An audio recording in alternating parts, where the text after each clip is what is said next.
Bismillahirrahmanirrahim. Assalamualaikum warahmatullahi wabarakatuh. Salam sejahtera bagi kita semua. Om Swastiastu, Namo Buddhaya, salam kebajikan. Yang kami hormati ketua, para wakil ketua, dan para anggota Dewan Perwakilan Rakyat Republik Indonesia.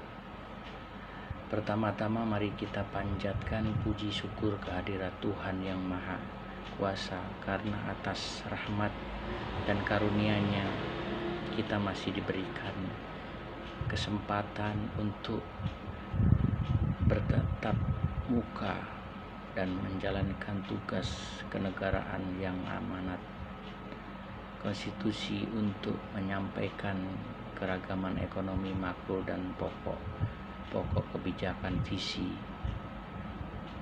KEM PPKF 2023. Masih dalam suasana bulan Syawal, izin kami mengucapkan selamat Hari Raya Idul Fitri 1443 Hijriah. Mohon maaf lahir dan batin kepada Ibu Ketua dan segenap pimpinan serta seluruh anggota Dewan Perwakilan Rakyat yang kami hormati. Setelah lebih dari 2 tahun dunia dihantam pandemi COVID-19, alhamdulillah saat ini Indonesia mampu mengendalikan berkat kerjasama, kedisiplinan, sinergi, dan kegotong royongan seluruh komponen bangsa. Dengan rendahnya kasus COVID-19 akan akselerasi program vaksin yang mencapai 6,15% dosis kedua, yang bahkan vaksin tambahan booster serta penerapan protokoler kesehatan. Alhamdulillah tahun ini lebih dari 84 juta masyarakat kembali menjalankan mudik di Hari Raya Idul Fitri untuk berlebaran dan berkumpul dengan sanak saudara tercinta. Mobilitas masyarakat yang begitu masif di tengah pandemik yang belum berakhir mampu kita kelola secara relatif lancar, aman, selamat, dan semarak. Hal ini tentu mampu meratkan kembali dengan mempertempal tali sosial, sekaligus menggerakkan dan memulihkan ekonomi Indonesia. Ini suatu pencapaian yang tidak gampang dan tidak boleh kita pungkiri. Saat ini masih banyak negara bergulat dengan COVID-19. Banyak negara yang masih berjuang memulihkan ekonomi, bahkan ada yang tengah menghadapi krisis ekonomi dan keuangan yang kompleks. Maka nikmat mana yang engkau dustakan? Ibu, bapak pimpinan, dan anggota dewan yang kami muliakan, pemulihan ekonomi Indonesia yang cukup kuat yang kita jaga bersama dengan pengendalian pandemi COVID-19 secara efektif tidak mungkin terjadi dengan sendirinya.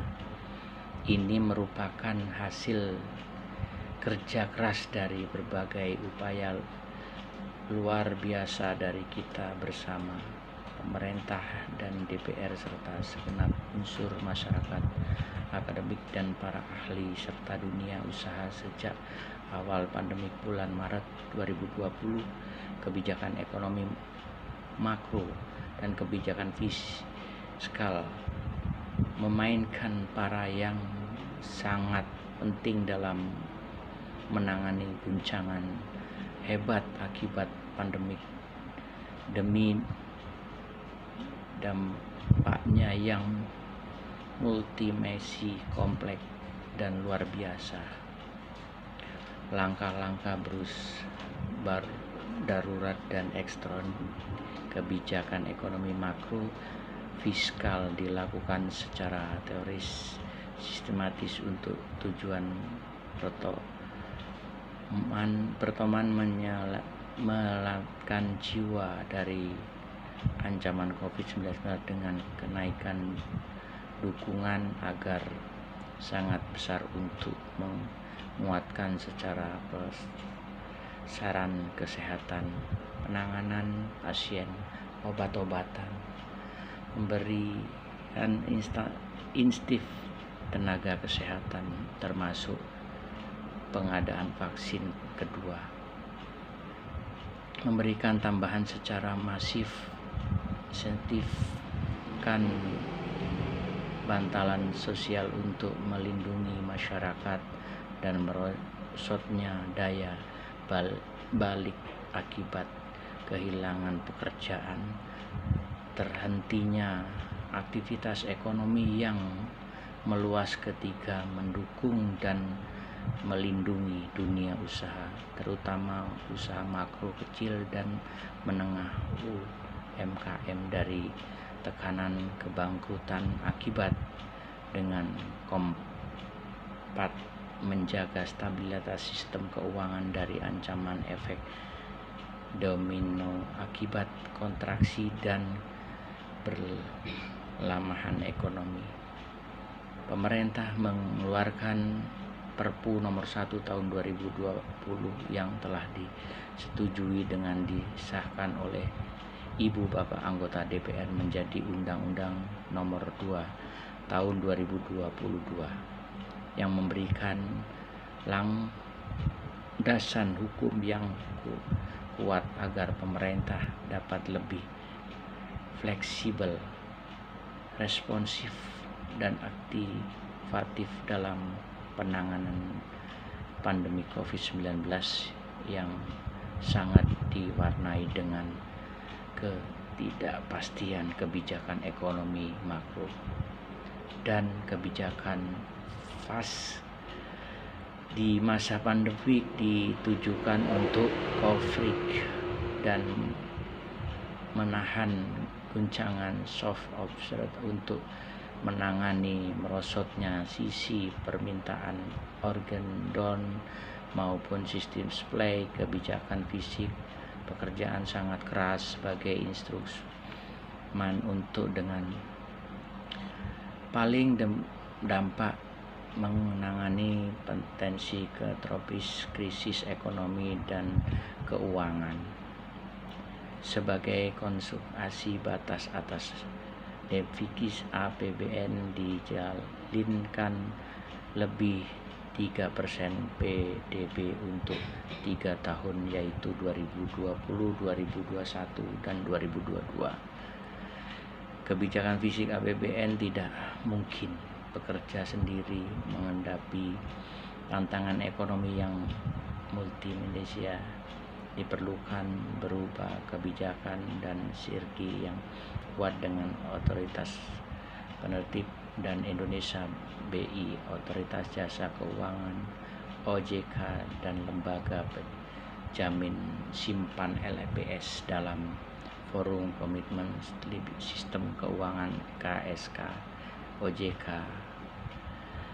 telah berperan dalam penjagaan keseimbangan stabilitas sistem keuangan sekaligus memberikan bantalan kepada dunia usaha melalui program restrukturisasi krisis serta kebijakan strategis lainnya sejak awal sedemikian sementara. Bank Indonesia mengembali para penting dalam mendukung pemulihan ekonomi melalui kebijakan yang induktif secara menjaga agar pasar SBN tetap kondusif. Dukungan skema Bordes baik sebagai soft debt by pada setiap lelang maupun bersama-sama dukung membiarkan kebijakan fundamental terkait ampuh dalam menjaga stabilitas pasar SBN di masa pandemi. Demi resource koordinasi kebijakan yang cepat, masif, yang berprestis didukung agar kebijakan fiskal yang memadai pandemik dapat tertangani secara refleksi. Pemulihan ekonomi melalui bekerja secara merata, baik sisi produksi struktural daerah dan komponen pemerintahan, antara konsumsi, investasi, dan eksekusi, dengan menentukan memulai ekonomi tersebut. Para visi dapat menyesuaikan hingga dapat kembali pulih sangat terjaga sesuai dan kondisi dalam juga menjaga Perpu nomor 1 tahun 2020 atau UU nomor 2 tahun 2020 yang mengatakan pelebaran defisit serta 3 tahun di atas 3% DBB berbukti, namun menjawab kebutuhan penanganan krisis yang luar biasa dan proses secara kreatif adaptasi dengan menjadi kreatif, artinya sesuai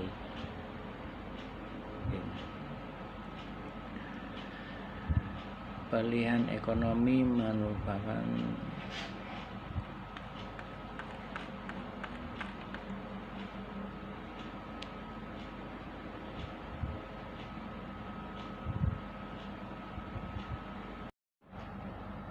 sejalan dengan tujuan tersebut, terus mendorong penguasaan spending better menjadi komitmen bersama. Hal ini melaksanakan melalui penghematan belanja barang, penguatan belanja modal, referensi belanja pegawai, meningkatkan efektif termasuk ketepatan secara belanja, bantuan sosial, subsidi, serta penguatan konsentrasi travel dan daerah dan desa. Pimpinan dan para anggota dewan yang terhormat, sebagai konsekuensi atas kebijakan fiskal yang eksekutif dan terukur, maka postur APBN tahun 2023 masih akan defisit, namun pengolahan pembiayaan untuk menutup investment gap tersebut akan dilakukan secara efisien, hati-hati, produk dan berkelanjutan, sustainable, defisit dan rasio utang akan tetap dikendalikan dalam batas aman, sekaligus mendorong keseimbangan primer yang pasif. Kebijakan pembiayaan ini integritas terus dilakukan dengan memberdayakan secara badan usaha milik negara BUMN, Volkswagen SWF, Spilling Misfol SWF, dan Badan Layanan Umum PLU dalam mengakses pembangunan infrastruktur yang meningkatkan akses pembiayaan bagi masyarakat berpenghasilan rendah, UMKM dan UM. Perintah terus mendorong para swasta dalam membiayai pembangunan melalui karakter kerjasama pemerintah dan badan usaha KPBU, termasuk instruksi pembayaran kreatif lainnya, melalui akselerasi pemulihan akademik, reformasi struktur, dan reformasi maka diharapkan kebijakan fiskal 2023 tetap efektif mendukung pemulihan ekonomi namun tetap inflasi. Hal tersebut efektif ada pendapatan negara yang mungkin dalam kisaran 11,19% sampai dengan 11,70 PDB. Belanja negara mencapai 13,80 sampai dengan 14,60% PDB serta keseimbangan primer yang mulai bergerak menuju ke karena sama dengan selain itu defisit dan daerah kembali tas bawah 3% antara 2,61% sampai 2,90 PDB dengan rasio utang tetap terkendali dalam batas monogablem di kisaran 45,8% sampai dengan 2,42 PDB.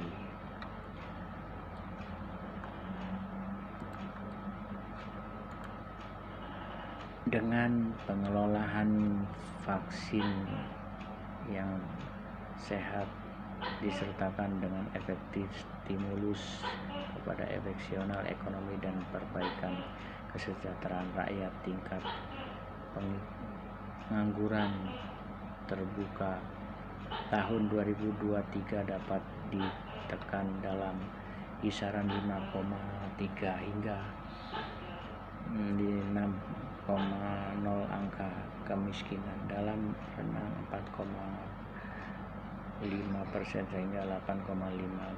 Rasio kini dalam rasio 0,375 hingga 0,378 serta indeks pembangunan manusia dalam rentang MTN juga ditingkatkan untuk mencapai kisaran masing-masing 1,3 sampai dengan 105 dan 106 sampai dengan 107. Pimpinan dan para anggota dewan yang hormati, dengan rangka mencapai lanjutan pembangunan kerjasama internasional juga memegang peran penting dalam proses pengambilan keputusan perekonomian secara global serta G20. Indonesia tahun dimegang peran strategis dalam menggerakkan kebijakan perekonomian global dan mendorong sejumlah agenda strategis internasional walaupun di bidang pada struktur konflik yang sangat menantang. Kontraksi tinggi G20 yang akan dilakukan,